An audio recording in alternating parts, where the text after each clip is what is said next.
Hello, Truth Be Free. How you guys doing? Sorry about the delay. I was getting my teeth cleaned, getting my crown put on, and last time it only took like 30 minutes. Well, this time it took like forever and a day, 2 hours, some crazy thing. But they did a cleaning and the whole thing, so I think that was why. So anyways, I know some of you probably aren't on, some of you are asleep because you're on the other side of the world and all that jazz. And hopefully you can hear me. Can you guys hear me okay? I'm using the microphones and my earpieces, so I am outside. I'm actually sitting on the motorcycle, so hopefully the wind isn't all crazy. If it is, let me know. Yeah. Oh, hello, Daniel. Hello, Sam. Nice to see you guys on here. Hello, Elizabeth. Yeah, so as you guys can see, I don't know if you guys got to watch the Q&A from yesterday and the topics of the things that I had said, and then, of course, did a little test, a little scientific test yesterday, which totally panned out exactly as I knew it would. Some people obviously were able to be peaceful and able to communicate with one another. But as my point said, people actually don't want peace. It's a true story. They don't. They will say they do all day long, but they don't. Good afternoon, Crown, King Crown. Just kidding. Yep, King Crown Tooth. King Crown my tooth. Hello from Australia, Mary. Nice to see you, Monica. There's a loud noise in the background. It's a car next to me. The gentleman's running his air conditioning. Is that wind? Does the wind create like a huge thunder sound? Let me know. Alright, unfortunately, I couldn't drive the truck. It just uses too much gas, so I had to come to my doctor's office. It's like 20 minutes, 26 minutes away to be exact from where I'm at. So, anyways, you guys, I want to say thank you very much for those of you who did participate in the videos that we had posted over the last 24 hours. And I am having a blessed day. Thank you very much, Susan. I'm having a wonderful day. I don't know if you guys have been over to Yeshua Network. I posted the exact same video of Candace Cole yesterday. I'm not like a follower or anything. I just thought that what she said was really good. And I did want to post it. Oh, the protesters are right here in front of me. The helicopter just showed up. So yeah, I wasn't surprised at all. Monica says that she was disappointed with everyone who bashed it, twisting words and saying they are walking away from Yeshua because of it. Yeah, you know, and that's the thing that I was talking about. Yesterday in the live Q&A, I said to you guys, I said some of you won't be able to stick around. You know, some things that are coming in the future with this ministry, what the Lord has put on my heart to do and say and teach, you know, cover and go over for people and prepare for people. They're not going to be able to hear it. They're not going to like it. And so that's just how it is. It's just, I've known this from the beginning, and it's just how it is. And even people, I've only had like 2 people who actually participate. Literally, right?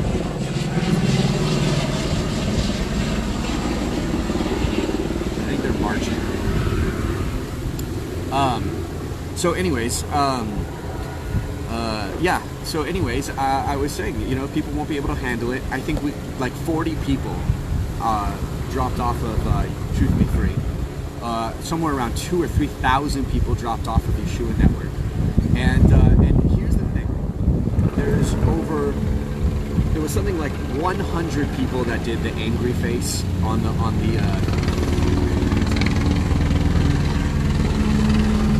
the helicopter. I actually go very far away. It's literally like 50 feet ahead over my head. Okay, that's probably pretty loud for you guys. I apologize. Of all the spots where my doctor's office is, they have to be protesting right now. He's coming back around. This is going to be annoying. Sorry about that, guys. I just didn't want you thinking I had forgot about you or something, or that I, you know, all that kind of stuff. Biblical, yeah. It's hard to hear me? I bet it's hard to hear me. Well, anyways, what I was saying is, out of the 100 people who angry faced the Truth Be Free and the Yeshua Network post, I'm not in my car, Matt. I'm on the motorcycle. You know, not one of them, and not one of the angry people who posted and called Candace a coon and said she was a Uncle Tom, and I mean really, really, really mean and horrible things. Like I couldn't it's unbelievable to me, the nastiness of response from African American folks or black folks, even if they're not African American. I guess they could be Jamaican or something, whatever. Any kind of black person was just smashing her. And out of all the negative comments, I think there was only like 2 white people. There was like 4 Latino people, and all the negative comments were from black people. And for what reason? Like, and I asked every single person basically when I first responded. I said, give me one thing that she said that's unbiblical. Give me one thing that she said that's not true. I never got back one response except for bashing her character and making fun of her. That's all I ever got back. Not one person gave me a timestamp of her video. Not one person quoted me something she had said even outside of the video. Do you see what I'm trying to say? So it's just like, this is my point. This is exactly my point of what I was telling you guys in yesterday's live Q&A. I'm like, the peace is baloney. It's not going to last. It's not going to last. Things are only going to get worse. The Bible clearly tells us this. And somebody asked me, I think a week ago, a few days ago, they said, Nathan, are there race wars coming? I was like, absolutely they are. Because that's what they want. That's what the media wants. That's what the evil people want. They want us to all fight amongst each other. There's no such thing as unity in Christianity. There's no such thing as unity in Christ. I mean, 22,400 denominations, then you break that up now among races, and then the races are fighting over which one of their denominations. You know, you easily quadruple how many denominations there are in this whole race thing. And my thing is that what's sad for me is that I love black people. I think they have the most entertaining churches. If I had to go to a church, I'd prefer to go to a black church. You know what I mean? They're very fun. They're very charismatic. And that's not the only reason I like them. But it's just like there's no way to win. And you know, I saw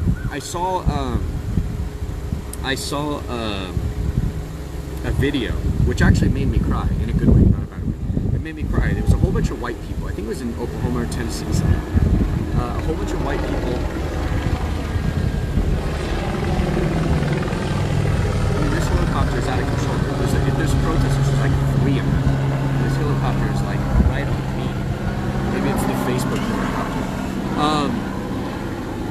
So what's really amazing was there was this video, and I'm sure you've all seen it because it's all over the internet. It's these white people dressed in red shirts, I think for their church, and they kneel down in front of these black people dressed in black shirts, and they apologize for like all of white kingdom, thus livelihood for all of eternity, right? And so unbelievable. And so the black people start crying, and they kneel down and they start praying with the white people. And it's absolutely beautiful. I absolutely love this video. But the problem with it is that then what? Then what, right? So the thing is, it's not a solution. It's not a solution for white people to literally take a knee and bow before 20 black people and say, I'm sorry for all the things that white people have done to you over the thousands of years. You know, it's like, well, or 400 years, whatever it is. It's like tomorrow, when I said this in yesterday's video, I said even if there was peace right now, even if we all marched together and held hands and walked down the street together, Martin Luther King style, as soon as another black man or kid gets shot by another white cop, it goes right back to it. And the other thing is like, you know, there's no such thing as racism against white people. That's not true. I live in LA, and I've been to Compton, and I've been to Inglewood, and I've been to all the places that all the rap songs talk about. And trust me, when I was there, I was absolutely, my life was threatened more times than I can count. And the only thing that probably kept me from getting beat up or robbed was the fact that I was in a suit, a very expensive suit. I walked around like I owned the place, and my confidence made, literally they were like, I had multiple people during this time that I was spending there, because I was dealing with some rappers and hip-hop people a long time ago. Not important in any way, shape, or form. But I was in the hood, as they say, and they would come up to me and they'd be like, boy, you either stupid or you crazy. And I said, or I know somebody. And they would just look at me and they're like, oh, yeah. And then they walk away. And trust me, there was the thought in my mind, like, if this guy just wants to see if he wants to grab my suitcase, think there's money in it or drugs in it or something like that.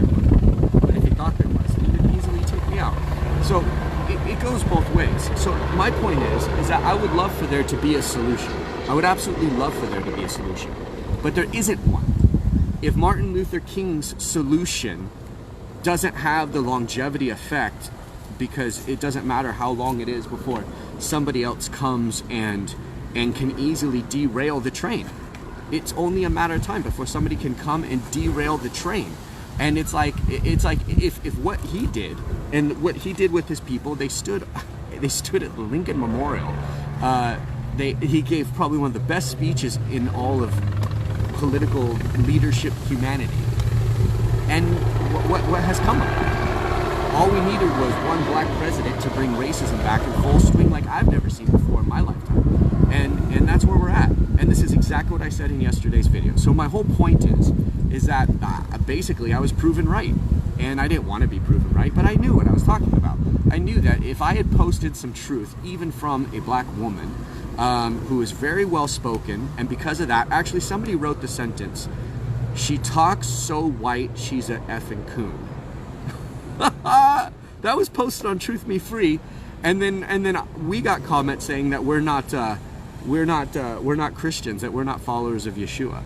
Isn't that irony at its best?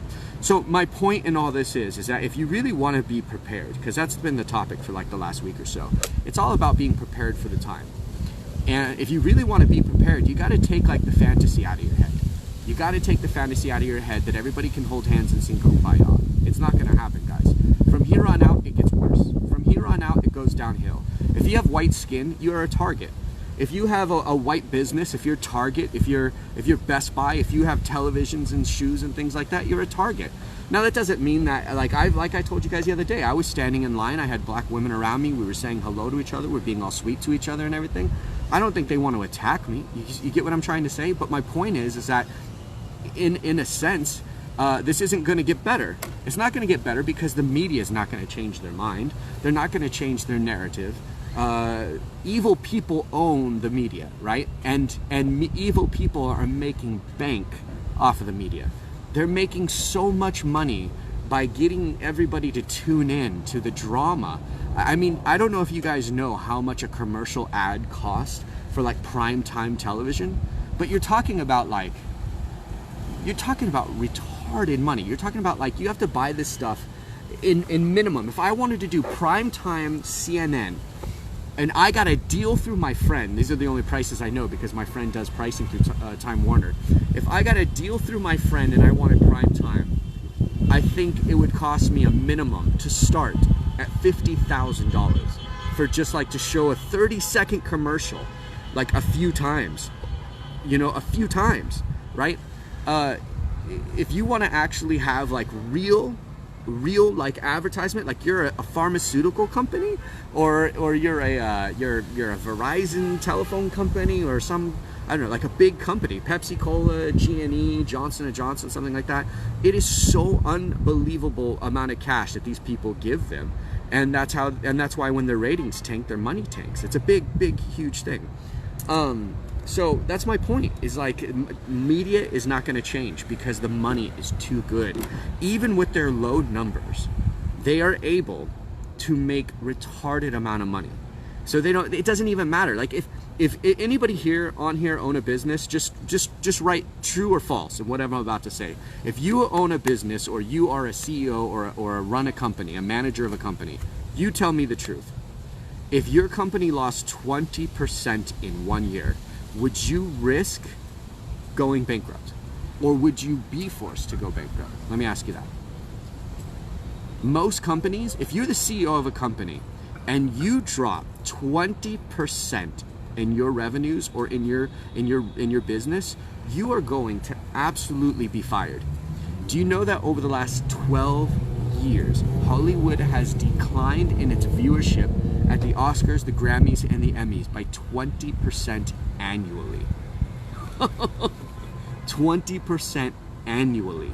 It's a good thing that the Oscars had 15 years ago over 1 billion people tuning in, because at 15% or 20% annually, they're still at, I guess, a couple 100 million or whatever.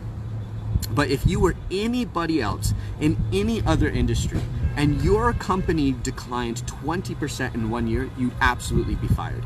Not only that, but there's a very good chance your business would go bankrupt. So what's my point? My point is that if you think about it, at 20% annually for 12 years, and they're still making millions of dollars, right? Then right then and there, you know that the money is too good, that the advertisers are still paying just stupid money because they know that everybody's tuned in.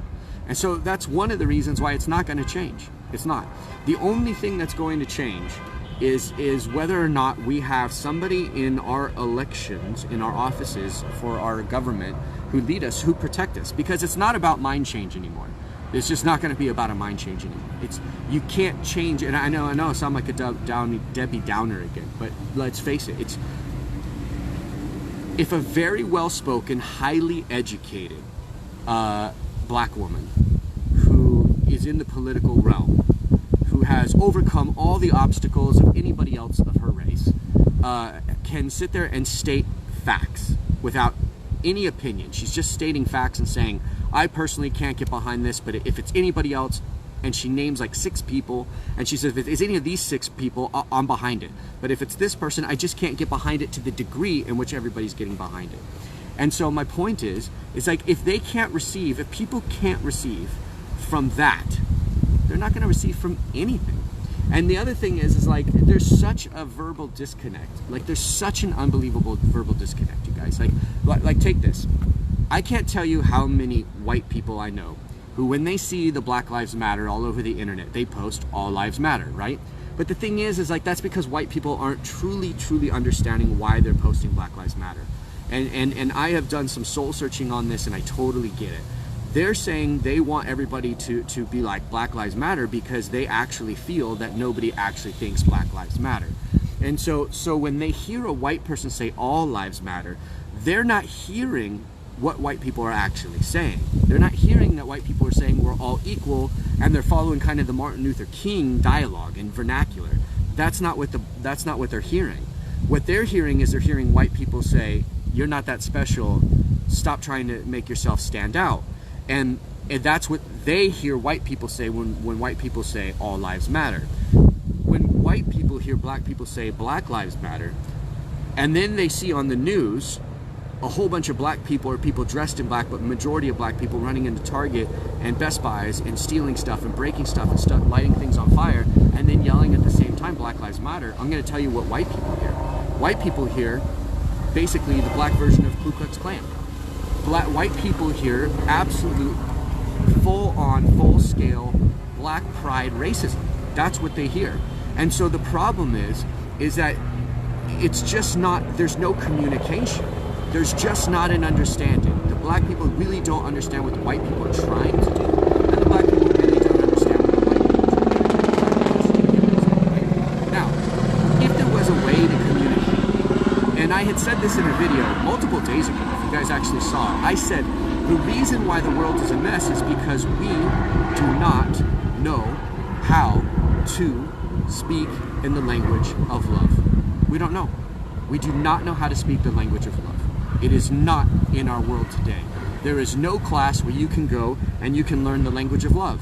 I can't literally sit down with a black person and sit here with this skin on me and they'll hear anything I have to say. And I'm going to do my best to hear what they have to say, and they're going to tell me Black Lives Matter. And I'll be like, absolutely, Black Lives Matter. I could not agree with you more. Black lives totally matter. I love black people. I have no problem with it. Black Lives Matter. Okay, great. Now what? And then I've actually had this conversation with black people. Just so you guys know. So this isn't like, I'm going to tell you something too. There's a very rich black family, a famous black family, and I was hanging out with them about 15 years ago. And when we went out, we went to a play. One of the daughters is in a play. It's an acting family. It's a black acting family, and one of the daughters was in a play. And this family is so famous that like they had to sit in a special place and not be bothered and all this stuff. And when they got there, at the end, they invite this family on stage, and even though they're not in the play, but just because they're the famous family, and it was a black theater. I was literally maybe one of two, like maybe 3 white people in the whole theater. It was all black people. And this is what the black famous family told me. they said, we can't talk like white people when we're there. And I was like, what do you mean? Because I drove in the car with them to the location. And they go, when we get there, we can't talk like white people. Then we'll be called coons, or we'll be told that we've forgotten where we come from. So we have to like talk their language because they are threatened, and they think that we're insulting them when we talk like, you know, normal, you know, American English like you would find at a school, right? And so when we got there, and they started greeting people, and people started coming up asking for autographs and things like that, they literally had to turn on like the thug like language. They had to be like, yeah, no, it's all good, yo, yeah. I can't do it, obviously, but you know, they had to talk like that. And these are highly educated, full on like talk normal. Like when I was in the car, they talked completely normal. And they told me, just be forewarned that when we get to this theater, that we can't behave that way. And I was like, okay, cool. Now, obviously, me being like this white token guy, you know, in the group, I just stood in the corner and watched like a fly on the wall. And it was one of the most interesting things I'd ever seen in my life. Because to watch these people like interact with their own race, but not be able to be themselves because of their skin color. Yes, we don't have that issue in the white culture. I don't go to a certain neighborhood and I don't deal with certain whites, and I don't have to sit there and be like, I am struggling to relate to you because you are denouncing your whiteness because you're speaking to unwhite. Like, I've never so much as heard of anything in our culture that does that.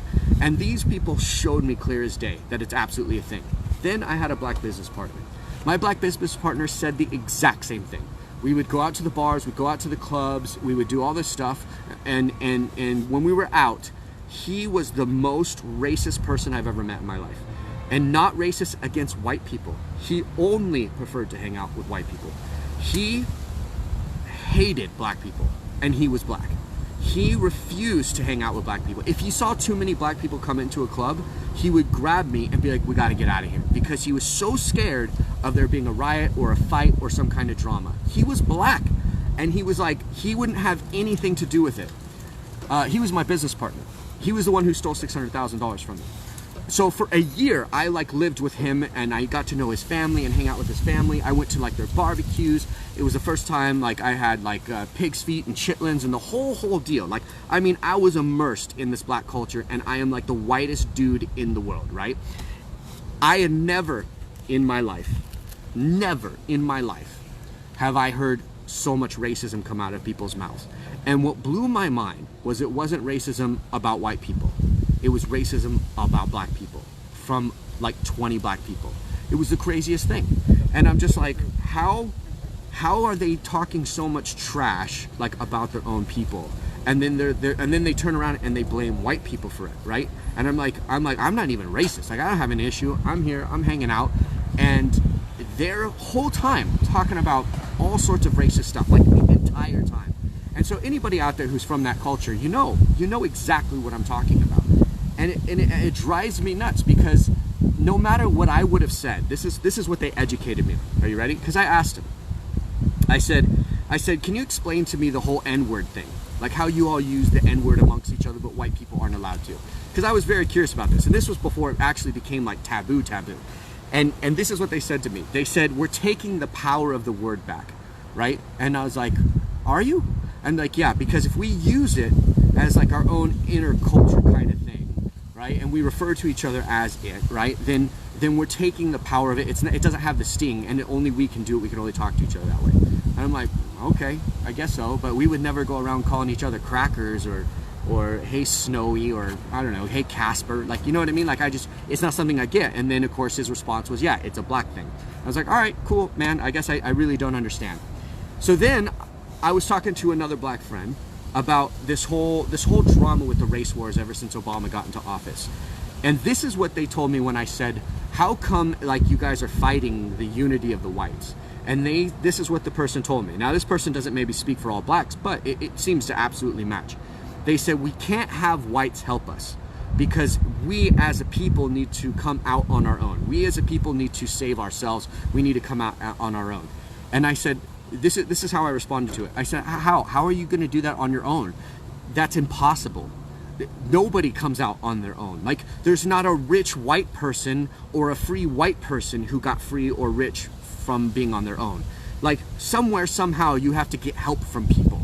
You know what I mean? I mean, the British got help from India. I mean, you know, the French helped the British. You know, the Germans got help from the Polish. I don't know, whatever. Like, somewhere along the line, you have to get help from somebody. So I kept asking. I'm like, so you do realize though, like, one day, you know, if we're going to do this whole Black Lives Matter thing, if we're going to like rally and you're going to be free and it's going to, you know, from this oppression, systematic racism, if you guys don't know what that is, I'll get into a second, you know, if systematic, I think it's the word. Yeah. But I was like, eventually you're going to need like white friends. You're going to need like white people to like interact with you, right? Because especially in America, we make up 60% of the population or something crazy like that, right?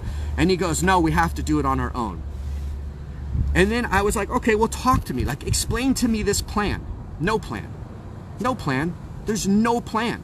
There's no plan. I've never heard one black person tell me of any plan. I'm like, where's your Martin Luther King? Where's even your Malcolm X? Like, what's the plan? Just everybody gets together, marches down the street, makes white people feel guilty, and we all are like saying we're sorry. You got white people kneeling and saying, forgive my ancestors. I'm not going to say that because I'm Irish. And I know that some people don't like that I had mentioned that I'm Irish and talking about this slavery thing. There were Irish slaves in America. There were. And they were treated worse than the black slaves, just so you guys know. They wouldn't get fed. They wouldn't get shelter. There was all sorts of things. Is it the same as black slavery? No, it's not the same. But my point is that I'm not going to say sorry for my ancestors having black slaves because none of my ancestors had black slaves. But I am saying, here's my hand, world, United States, black folks. I'm saying your life matters. And then what? Now, what do? Do we march to Washington, D.C.? Do we get new laws passed? That's not going to change anything. There's no law that is against us. It's a cultural thing. That's the systematic... Somebody type it for me. I know you know what I'm trying to say. Systematic racism. I'm going to explain it to you. This is the issue with the world right now. If you guys don't know, ready? Systematic racism. I'm totally messing up the word because I'm having one of those brain farts. It is this. When the blacks were released from slavery, right, they weren't obviously able to get land. Thank you. Systematic. Thank you, Andrew. Systematic slavery. Thank you, Jim Hogg. Yes. This is what it is, if you guys don't know. When they were released from slavery, they weren't exactly given, like, here's a plot of land, here's how you do this thing, now go and do your thing, right? No. They did eventually build their own their own cultures and their own towns, and they had their own rights. They weren't policed by white people, I'll tell you that right now. They were left alone. They had to have been left alone because the people were so freaking racist in the South and everything that if they were all up in their business, they probably would have just kept abusing them the whole time. So they just left them alone. Now, here's what's crazy. While these communities were still not as good as the whites, they were actually very strong. They were very heavily in their faith. Do you know that the divorce rate was at 10%? 10% in these communities, these black communities. Today, it's 90% divorce rate. There's 90% family units, non-family units in today's world. That happened. That changed after the civil rights movement. When they said, okay, now you can come to the white schools. Now we can all go to school together. It didn't help them. It didn't make everything better, because what it did was it took away their culture. It took away what they were building. And now they wanted what the white person had. Does this make sense? I want to live in the white neighborhood. I want to have the white car, and I want to have this and that. And right, I understand that. But the problem is that banks weren't going to be giving them loans like they would the white people. Banks weren't going to be financing their homes like they were the white people. People weren't hiring them like they were the white people. They weren't getting an education like the white people. And when they did get the education like the white people, even with the same degree and the same credentials, or even a little better, they weren't getting the same jobs. So then affirmative action came. Now businesses got a bonus to hire somebody of color over somebody of pale skin. And they would get a tax break. And I'm like, all right, I understand the mentality. Let's break that systematic, whatever the word is, systemic, bam, got it, systemic racism. All right, but what it did was it created hostility. It didn't solve the problem, because what it did was it forced a law, and it forced favoritism, which only made the other side jealous. Do you get what I'm trying to say? So it's like they ended up having this situation where now you weren't getting loans, you weren't getting approved, you weren't getting the same jobs, and now you have this, but you have this desire. There's no reason why it shouldn't be happening legally, but the culture is still not totally changed, right? Then you have the hip-hop industry comes in, and you have all this culture that is promoting something that doesn't glorify the actual people. It doesn't glorify the actual culture that was actually there. And that is what Candace Owens is talking about. She's like, this isn't the real culture. This isn't who we really are. This is backwards, right? And so that's why I posted the video, because I agree with her 100% that there's more to it than that. There's accountability on everybody's side. And it's just, I'm telling you right now, it's not going to change. I would love to say that it will, but it's not. Because if I stick my hand out and I say, I want to march with you, I was told you can't. It's a black thing. Okay, well, I want to hold a sign that says Black Lives Matters. Well, if you do, we're just going to make fun of you and tell you to get away, and you're equally as white evil as anybody else. And then you should just kneel down and you should say you're sorry to me. I'm like, well, okay, I kneel down, I say I'm sorry to you. And how do we get right? Like, where does this become fixed? No answer from anybody. Not even Barack Obama, the first black president, has an answer to that question. When does it become right is an impossible answer, because there's no plan. There is no plan, right? So this is what I'm saying. If we want to have true change, there must be an objective. If you want to truly change the culture, if we all want to get along, that's why the all lives matter thing is being said. But the problem with it is that because we're all saying, hey, you know what, I'm white, I totally see the hardship. I'm acknowledging the hardship of Black Lives and Black Lives Matter and the movement. I'm acknowledging it. I'm gonna hire you. I'm gonna do this thing. But then it's like, yeah, but now the white man's hiring me. Now the white man's giving me pity. Now the white man's doing this. No, we have to do it. I was like, okay. So where's the solution? So I had told you guys in yesterday's Q&A, I said that the solution to the problem is what our forefathers had set for us, and that's called the Constitution. That is called the United States. And here's why I honestly believe with everything in me that there's only one solution to this problem. There's only one solution, and that is that everybody needs to have their own state. We need to not go into segregation according to racism, but we need to go into segregation according to like-mindedness and character and culture. If people want to be hoity-toity, snooty, and stuffy, let them make their own Beverly Hills state. If people want to be downright rednecks and they want to go mudding on the weekend, let's give them a redneck state.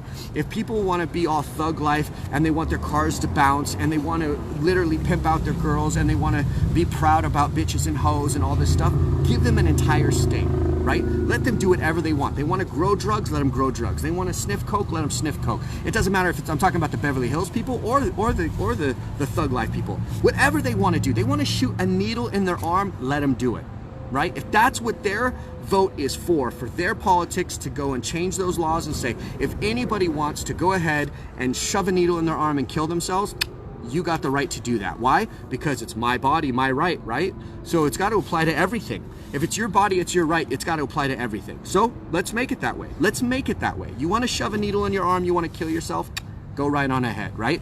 The problem is when we try to say, your neighborhood's right next to my neighborhood, my kids are playing in this neighborhood with your kids, and your kids are teaching my kids about the thug life, or your kids are teaching my kids about the mudding redneck life, and I want my kids to be hoity-toity Rockefellers. Do you get what I'm trying to say? Now there's a problem, and now there's going to be hostility. So when my kid comes home, I'm going to slap them in the face because they got pants down to their ankles, not knowing that that means that they're willing to have butt sex from prison, right? Because they're ignorant. Nobody knows that kind of stuff.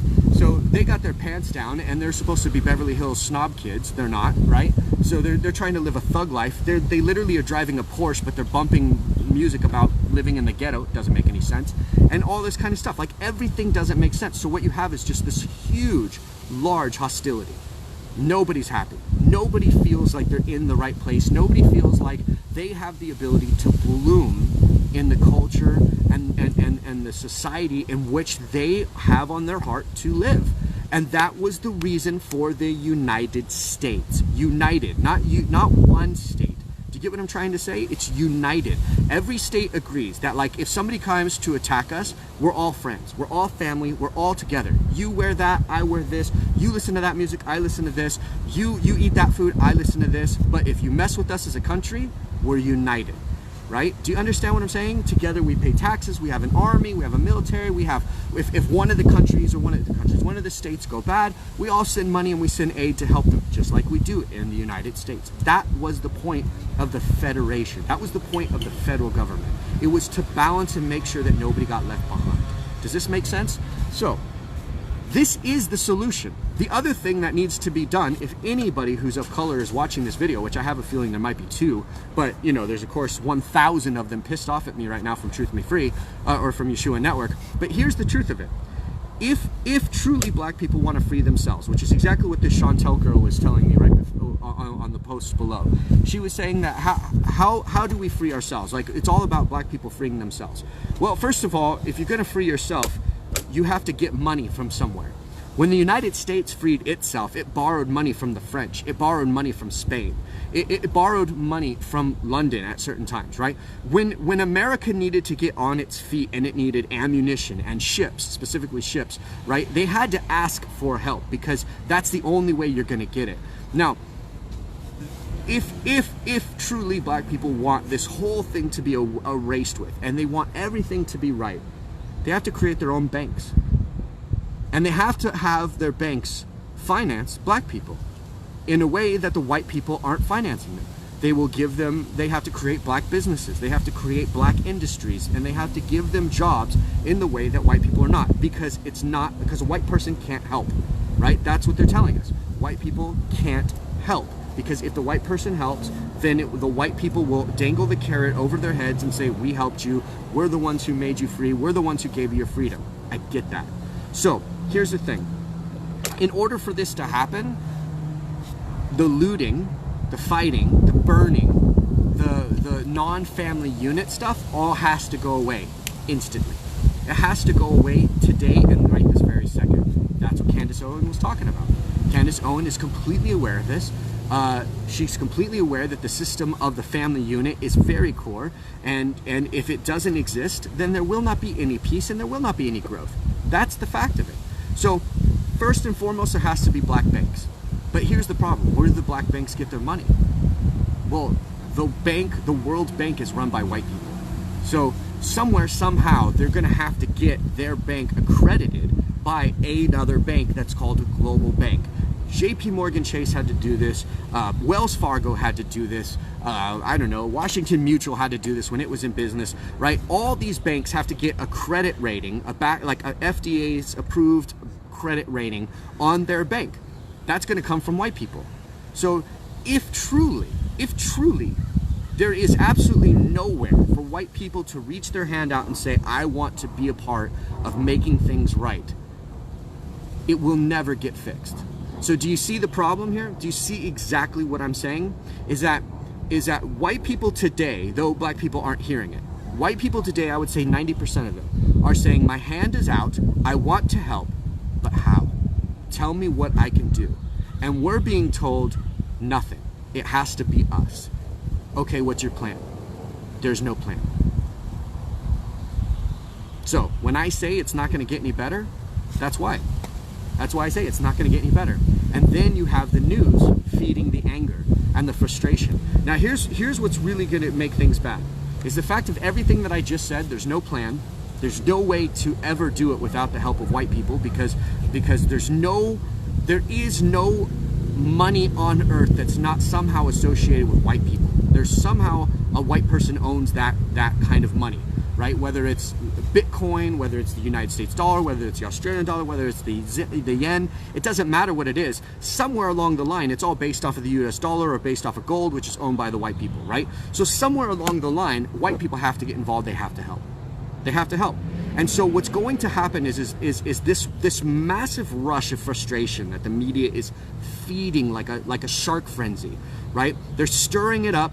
They're waiting. Everybody's looking for who's going to be the Martin Luther King that's going to come up. Who is it? Who's the next Martin Luther King? Who's going to be the one to lead us? Who's going to be the one with the plan? Who's going to be the one to be our military, Jewish mentality, kind of like he's a king who rides on a horse and saves us all, Messiah, right? This is what they're thinking. This is what they're waiting for.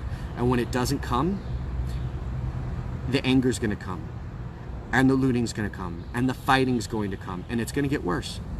It's going to get worse, and then it's going to become hostile. And then what also is going to happen is that then the other races are going to get angry, because when they're in desperate need and they keep looting and they keep fighting and they keep breaking into people's businesses, you're going to see exactly what's already started happening. People are going to start lining up outside of their doors, because America is the most heavily armed country in the world. I'm going to give you guys a quick little stat you may not know. 432 million guns and 8.1 billion pieces of ammunition are sold in America to American people every single year. We are the most armed nation. We have more ammunition than all the other countries combined. So when this whole thing boils, right?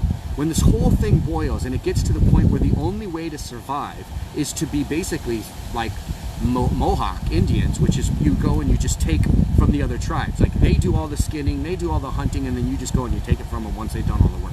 Like that's going to be the mentality, and that's exactly what you see in the targets and the looting and the rioting. It's this mentality. And what's ironic, of course, is that's paid for by a rich white person. Crazy. But then the domino starts and they all go, oh my God, I just got this dope shoes, I just got these Jordans, I just got this TV and the sound system and this new bed unit, and I got it for free, all because I just joined the mob in looting, right? And that's going to feed the flame, that's going to feed the beast. Once they get a taste of that, they're not going to want to, like those people who did that, they're not going to want to stop doing that. They're going to seek to do that all the time.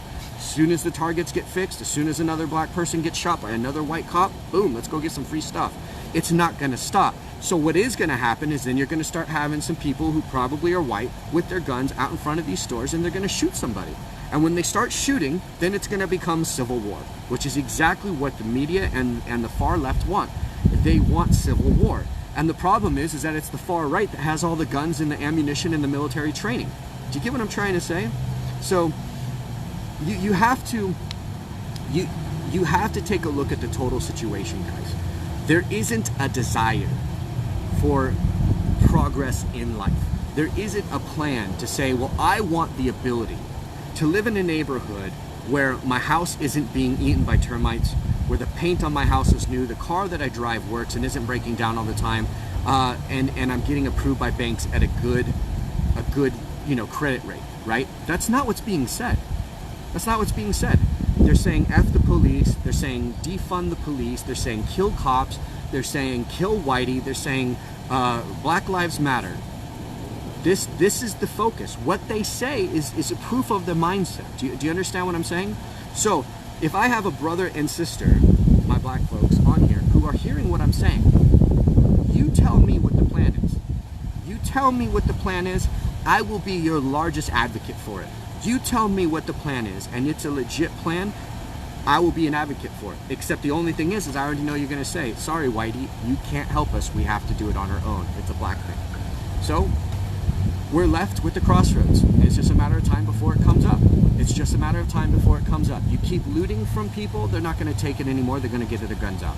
You keep trying to steal from people. You keep trying to tell people that basically, whether you like to say it or not, every time a white person hears Black Lives Matter, they're hearing white lives don't matter, Mexican lives don't matter, Native American lives don't matter.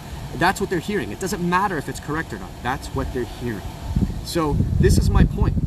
This is exactly the point I made yesterday, and this is exactly what unfolded as we were watching this very articulate, very well-spoken, and 100% accurate woman, Candace Owens, said. She got attacked by her own race. She got called a coon. She was given racial slurs. She was mocked for being able to speak the English language clearly, right here on Truth Me Free and Yeshua Network. People who call themselves Christians. And I said in yesterday's video, I'd rather just know. I'd rather know who hates me. I'd rather know who it is who's my enemy than have them like sneaking around being like, oh, we're friends, we're brothers, I'm watching in the back. You never hear from me. I never comment. I never light a candle. I never participate in hashtag Lead the Light. I never participate in the reading of the Bible. I never say or do anything, but when you brought up something that rubs me the wrong way, I'm here, and I'm going to condemn you, and I'm going to throw the stone, right? So that was what I wanted to have happen. I wanted it to happen so that everybody could see that this is a microcosm. Micro, small. When it becomes more macro, when it's on a bigger scale, it's going to show up to your actual physical doorstep. Does this make sense? Your actual physical doorstep, not your timeline on your Instagram or your Facebook or your whatever else social media is out there, guys, your YouTube. It's going to show up on your doorstep. So this is my point. Unless we are all willing to hold hands, sing Kumbaya, take a march to go achieve an objective, there will never be an achievable objective, and there will never be peace. And that's the gosh darn ugly truth of it. So I am definitely not racist. I am definitely not trying to say that black lives don't matter. I absolutely do say they matter, but I'm also telling my black brothers and sisters in Christ specifically that unless you get a plan and unless you yourself step up and say this has to stop, then there's going to be other people who will say it has to stop, and it's not going to be pretty. It's not going to be pretty at all. Agachuku. Not everyone thinks that way, Nathan. I know a lot of blacks that are angry at the moment, which is understandable. But personally, I think all people should support. Yeah, well, I'd love to support, but how? That's my point, Agachuku. How? How does a white person actually support? Do I kneel down and say I'm sorry for something I never did? Do I kneel down and I say I'm sorry because my ancestors never had slaveries, but other people who had ancestors who had the same color as me had slaves? And if I do I get a badge? Think about this, guys. Do I get a badge? If I kneel down today in front of a black person and I say, I'm sorry for all the things of white ancestry, do I get something that I have to wear on me? And I walk around everywhere I go. And then if I see a mob of angry black people looting and rioting, but they see me wearing the badge and it says, this badge has been given to this white person because they did the kneel. And this person is cool with us, so nobody loot them, steal from them, rob them, hate them, and be prejudiced against them. Am I going to get that badge if I do it one time? Because if I sit down and I kneel in front of 1,000 black people, and I say, oh, I'm so sorry for what my ancestors didn't do, but people who have ancestors who have the same color as me did do, and they were super rich, and they were in the South, and they were elites, they weren't normal people, they were just really big a-holes, and I'm super, super sorry, and can I have my badge? So then if I don't, and I go 1 mile down the road, and I come up against these 1,000 other black people who have never known me, do I have to keep doing it for the rest of my life? Like, is that how I have to spend my existence every time I see a black person? I'm getting groceries, there's a black person in line, oh, I kneel down. Just so you know, I've never met you before, and I know you don't know that I have the badge because they wouldn't give me the badge because they didn't like the idea of the badge. So I'm gonna kneel down in front of you right now in the grocery store, and I'm gonna say, please forgive my ancestors who happen to look like the ancestors of the people who actually had slaves, even though my ancestors never had slaves. But forgive me for having the same skin color. And then they go, oh, it's cool. I was gonna rob you in the parking lot, but since you kneeled down, nah, it's totally, we're cool now. Do you get what I'm trying to say? You tell me. You tell me. I dare, and I am begging at the exact same time, somebody tell me how to solve the problem. Doesn't happen. Nobody has an answer to the problem. You gotta have your own black banks. You have to have your own black land. You have to have your own black industries. You have to have your own black industries, according to what they're telling me. Okay? According to what the people I have talking to in real life, not on the internet, they're telling me that it has to be a black thing. Only black people can help black people. Otherwise, it's not real change. Otherwise, they'll always have the carrot and the guilt of the white person over their head. Cool. How do we do it? How do you do it? You have to rally together. Every black person would have to put their money together and create the largest bank, like privately owned, individually owned, community owned bank. And then they would have to finance everybody who wanted a loan. Do you understand what I'm saying? Sam, have you watched the news lately, what they're asking white people to do? No, I don't watch the news, but I'm sure it's retarded, whatever it is. So if there is anybody on Truth Me Free who got all pissy about Mrs. Owens, I'm challenging you now. You have the opportunity. You have me live if you're watching, which you probably aren't. But if you are watching, you're probably staying silent, as many of you have always always done, except for Ogachuku and a few others. So if you have something to say, tell me. If you have a solution to the problem, tell me, and we will be advocates for it. So, Andrew, demand independent prosecution for police brutality cases as a starter. Well, that's normal. Anybody who commits a crime, whether you're wearing a uniform or not, should be persecuted. But I don't understand maybe what the special vernacular of that is. So, anyways, guys, this is the thing. All my brothers and sisters who are black, I love you. Truly, I have no hate towards you. My Latin American people, I have no hate towards you. I have no hostility towards you. I could care less what your skin color is. That's a God honest truth. If it causes you struggle and frustration in life and it sucks, cool. I mean, not cool, but I'm on board. You just tell me what I gotta do to help. But the truth of the matter is, what can I do? Do you get what I'm saying? So, Karen, I am Cherokee descent. I learned from history and resolve myself to never allow it to happen again, and it starts with me. I'm standing on the word of God and the Constitution, for it was forged out of the love of God because 32 of 35 founders, active members, were in their churches. Exactly. Exactly. Ogachukwu, love you too. Awesome. Thank you, Ogachukwu.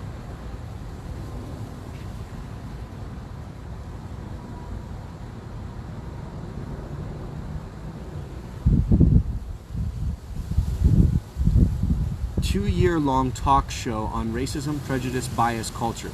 Must be done by right people and network. It's not going to actually change anything though, Jim. Just having a talk show. I mean, Oprah Winfrey, before Obama became president, Oprah Winfrey was breaking walls of racism.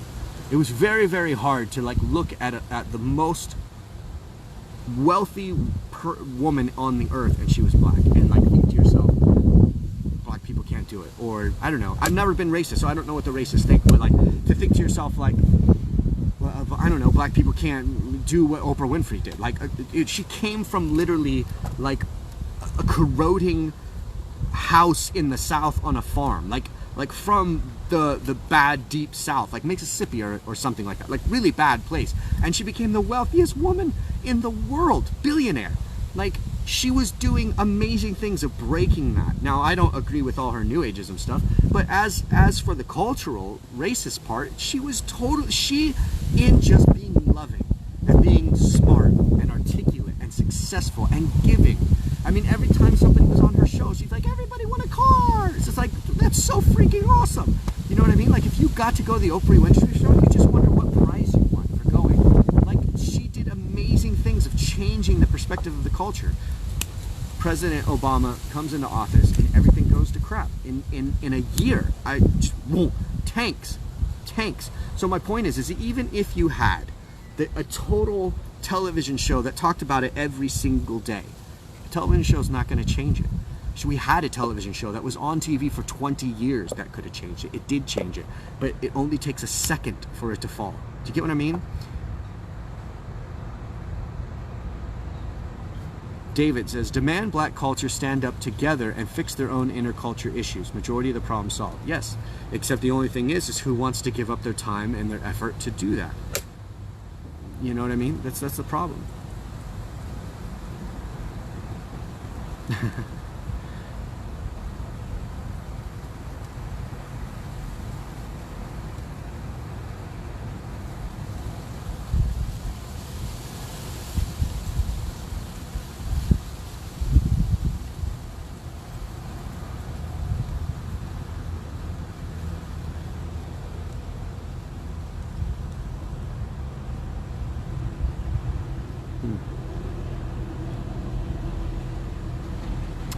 Kara, this statement I agree with.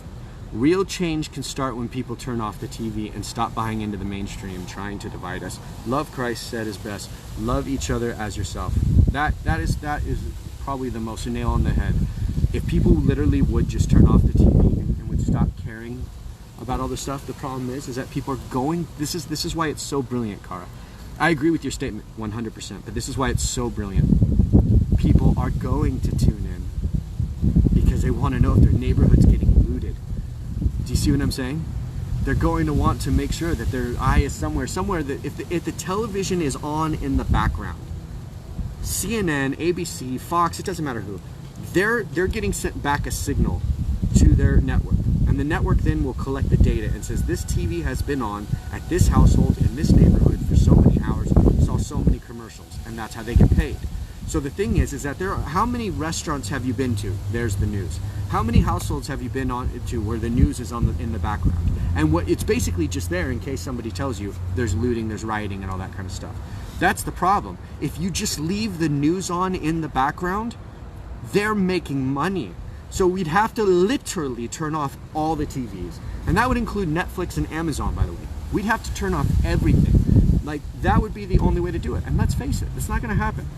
Today's world, we have our cell phones in our hand. We have an addiction to information. We need to be constantly fed. You're at home, you've had a long day's work. What do? You pop in probably a microwave food. You sit in front of the TV and you put on your favorite shows and binge whatever you can find. What if you literally asked modern day people to not do that for like 1 night, 2 nights, 3 nights? Most of them would lose their freaking minds, right? So yeah, that is what we need, but it would be an internal battle per individual, and that would be a miracle. That would be a miracle. Kane, I feel like God's wrath is coming because of the horrible event started at 2020. I feel like God's wrath is coming because just all the pulling away from God. Nobody's raising their kids up in God. They took God out of the schools. They took God out of everything they possibly could take it out of. They've demonized God in the Bible. If I was God, I'd be throwing out earthquakes and diseases and plagues too. Willie, Nathan, with great respect, almost all white like me are racist at a subliminal conscious level, simply by growing up in a basically racist society. You pick it up subconsciously. I remember high school one time I jokingly told my mom that I was going to date a black girl, and for the first time in my life she slapped me across the face hard and she said, "Send me away before that happens." Well, Willie, I would confess. I have no problem confessing where I am broken or lack or am weak. But racism just isn't my thing. I really don't care about somebody's color. Now, am I culturally prejudiced? Absolutely. I make fun of the hip hop, shake your booty, bitches and hoes stuff all the time. So am I prejudiced against that culture? 100%. But does that have anything to do with skin color? Absolutely not. Because Eminem is like the best rapper, you know, and he doesn't sing about that stuff. But Eminem is the best rapper. He's white. So I still don't exactly promote Eminem. I would hope that he comes to Christ, but he's totally sold out to the evil side as well. So while I understand what you're saying, but genuinely, like, I literally don't care about skin color. Like, I really don't, but I do care about culture. And I'm not a fan of rednecks. I'm not a fan of racist white people, as much as I'm not a fan of thugs and the hip hop culture at all. I think it's totally ruined America. I really do. I would say that if America has a really bad Achilles heel, it's the hip hop culture. It's the glorifying of crime, the glorifying of drug use, the glorifying of pimping and hoeing and prostituting and stripping and blinging and all this kind of stuff. I think literally the effect that has had, and the likability and the easeability that people can swallow that pill, I honestly believe that is the first enemy of America. Because when you drill a worm into the brain of a child, and then that child becomes an adult, and then they sit there and they feed that worms to as many other children as possible, you have a pandemic. And that pandemic is far worse than Corona, COVID-19, and nobody's doing anything about it. Nobody's doing anything about that pandemic, and it is a pandemic. But nobody sees it as a pandemic because people from the ghetto are making hundreds of millions of dollars, or even billions of dollars if you're Dr. Dre or you're P. Diddy. And so you're just like, well, it must be a good thing. But it's not. It's not a good thing. And the thing is that Dr. Dre has $1 billion. P. Diddy has $1 billion. Akon made like $600 million, $400 million. He gave away every single penny to his country in Africa, and he changed their lives. He drilled water, he brought them electricity, he brought them agricultural advancements. I mean, dude, who's doing that in America on that scale? Who's doing that in America on that scale? Nobody. You guys ever heard of a guy named Sam Walton? How many people think the Waltons are evil? Walmart, right? How many people would say that the Waltons are evil? Probably most people who are part of any kind of conspiracy theory. Do you know that Sam Walton, true story about Sam Walton, I'm going to tell you guys right now. He drove a red truck. 2-door, Ford, old school, beat up truck. Even when he became a bazillionaire. He drove that truck to work every single day. One of his executives who started with him, he ended up getting a Porsche. Sam comes to work one day and he says, that's none of your guys' Porsches out front, right? None of you went out with your millions and millions of dollars and bought a Porsche, right? This Porsche might have been like $90,000, maybe $120,000 at that, right? Sam Walton made this executive of Walmart that was at the time employing 100,000 people or something crazy like that, and he made him return the Porsche. Does that sound like an evil man? Does that sound like a man who had an ego problem? He gave back to his community the same way Akon did, but he was a white guy and he made millions and millions of dollars. He had a vision and a dream, and when he got his, he gave it back. If you've ever been to Rogers, Arkansas, you will see that the family has given back a lot. Obviously, Walton gave back more than his kids do, but the point is like, in retrospect, like in heart, you know, Walton gave back more. But that's what it takes. It takes somebody who comes up and gains a ton and then levels the playing field. And it has to be done by somebody who understands the ways of things and all that. And it's just like, I don't see Dr. Dre giving away any of his billions of dollars on a massive scale to change. Do you know how much it would cost to literally go and fix up every house in Compton? Honestly, do you know how much it would cost? He could probably do it if he rallied people together. If he got the entire community to come together and say, let's all go buy nails, let's all go get hammers, let's all buy buckets of paint, let's get Home Depot to sponsor it and make it the biggest event. And he would rally people together and they would all pitch in and everybody would be united. It doesn't matter if you're Blood, Crip, M13, it wouldn't matter. You're with Dr. Dre. He's sitting there, $200 million, $250 million. And every single house in Compton where he grew up would have a house that could be sold, a house that could be lived in, a house with a working refrigerator, and would have equity built into the property that somebody might be able to take a loan out on, or at least be able to sell the house and then take that money and send their kid to college. For $200 million, $250 million, $1 billion guy could do it. And then they could say it was done by only us blacks. No white man helped us. No white man came in and gave us charity, gave us a handout. Do you get what I'm trying to say? But has anybody ever done that here in America? Nope. Do you get what I'm trying to say? It's like, we can't help. We can't help. There's nothing we can do. You see what I'm saying?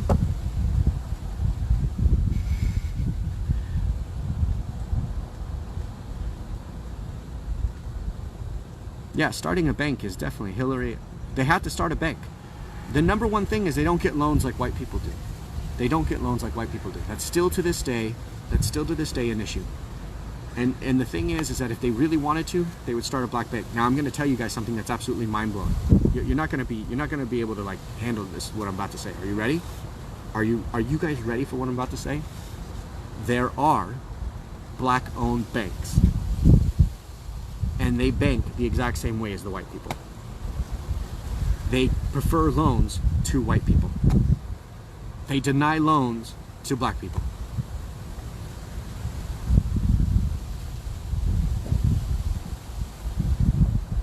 So let's go rob Target. You guys in? You guys down? Let's go. Let's go rob Target right now. Because I'm not going to get a loan, so I need a new TV. Daddy needs his comeuppance.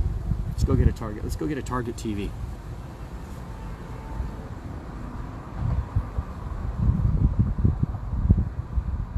So, yesterday wasn't an accident. This is just like a little additive. You know, I could tell you what kind of saw to go get.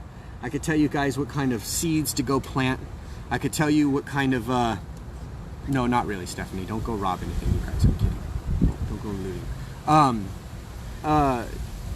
I could tell you, you know, what tent to get, what land to buy, what area to get, what kind of water well and water container to get. I can tell you all these kind of stuff that I've experienced, that I've researched and done all this, you know, for survival. But if you don't have the right mindset, all the other stuff is irrelevant. And I hope that this experience and this whole thing going on right now, along with the coronavirus thing, I hope that it totally wakes up a lot of people. I really do. All right, Monica, have a good night. Enjoy washing your hair. No, I'm not mad. I know you gotta wash your hair. That's all good. I get it. So, yeah, this is all part of the survival, guys. You got to wake up to the truth. The kumbaya idea. If it presents itself and there's an opportunity for us to all hold hands and sing kumbaya, let's do it. But until it does, only thing you're doing is prolonging the really bad stuff. And the longer it prolongs, the worse it's gonna get. Right? Like, I would wish for the pot to boil now. I would wish for the pot to boil now.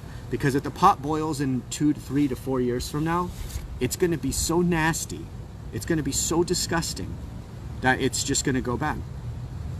Oh, no, I meant really like black banks to do that. Oh, yeah, absolutely. Absolutely. There's black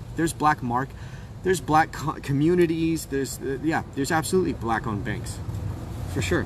There's black CEOs, and who do they hire? Do they hire black people? No, they hire white people. You know, if you're in the tech market, you want to hire Asian people. That's a thing. So it's you know, it's you either want to hire Asians or Israelis for tech. It's just, this is a thing. It's just a thing. This is like, dude, if you own a company, and you know that some type of culture is good at one thing, you're going to hire that culture to do the thing because you want your company to be the best. That's all there is to it. You know, and I'm not saying that black people aren't doing a good job, but my point is there are many black CEOs, there are many black doctors, there are many black bank owners, there are many black bank managers. All you have to be is a bank manager, by the way, in order to really, like a high president bank manager, like loan manager or whatever, to approve a loan. They're not approving the loans. But do you see what I'm saying? They're not doing it. So this is what I'm saying. They're like, okay, if I give this loan to black people, there's a good chance they won't pay back that loan. So even black people have that systemic racism. Even they have it. I'm telling you, the most racist people I've ever met in my life against black people have been black people. That's my testimony. I'm telling you the truth. And I mean, like, if I recorded the conversation and the dialogue, you guys would be shocked at the stuff that came out of these people's mouth. Unbelievable. I never heard such racism in my life. And I will tell you this right now. Never in my life have I heard a group of white people sitting around talking bad about blacks. Never in my life. Never in my life. And I think that black people think we're doing that all the time. It's not happening, black people. Just telling you right now. The truth of the matter is white people just don't give a crap enough. We have our own issues. We wake up every day, and the world is not white or black. It's just our obstacle in front of us. We're not considering the color of people's skin.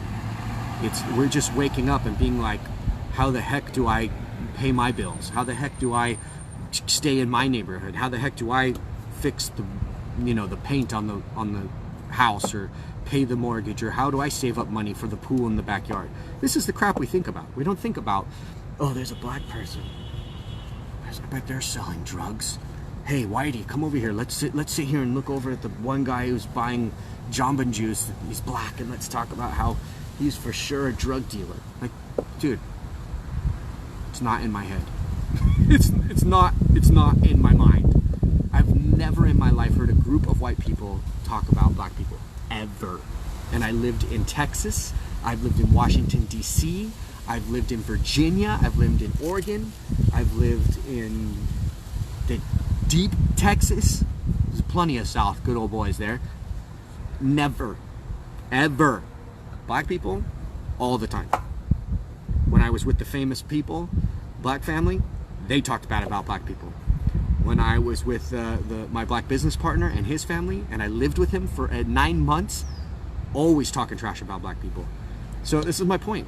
This is what I'm saying. Like, I just, how do we communicate? We can't. So, it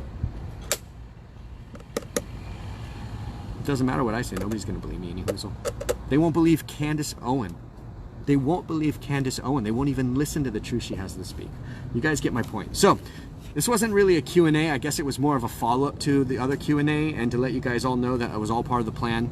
I truly, truly hope that you guys learned something from, not that you needed this, but that you knew I knew it. I pray that you would go to and you would look at the comments. I'm not going to delete, I'm not hiding, I'm not blocking anybody. Unless they curse and get violent, then I block them, because that's, I've already told people that don't do that. But you can go to Yeshua Network. You can look at all the hate speech on Candace Owens. You can see how many people called her a coon. And I'm pretty sure that none of them were white. They were all black. So you guys can go and you can see all the hatred. And then you can see that I knew that that was going to happen before I even posted the video. So when I say prepare, when I say like get your mindset right, all the kumbaya and everything can still work out. I mean, I hate to be Debbie Downer, but dude, you got to get that out of your head. You got to get that stuff out of your head, because it doesn't even matter if you offer a hand, it's getting spit on. It's being told, no, you can't help me. So what do we do? But my final moment, my final statement is, with as much love and compassion and truly caring in my heart, the love of Christ, if there's anybody who has a solution, write me. I will become an advocate. I will use whatever platform God has given me, Yeshua Network, Truth Me Free, YouTube's. I will use my platform to promote the solution. But you got to tell me what the solution is, because obviously I'm white, which means I'm not allowed to offer it up. Be blessed, be the blessing, no matter what your skin color is. Don't go looting, don't beat anybody up, don't hate anybody, even if they hate you. Eye for an eye does make the world blind, and Christ said, turn the other cheek. That doesn't mean let somebody rob your house or your business either. So get your AR-15s and stand your ground. Talk to you later. Bye.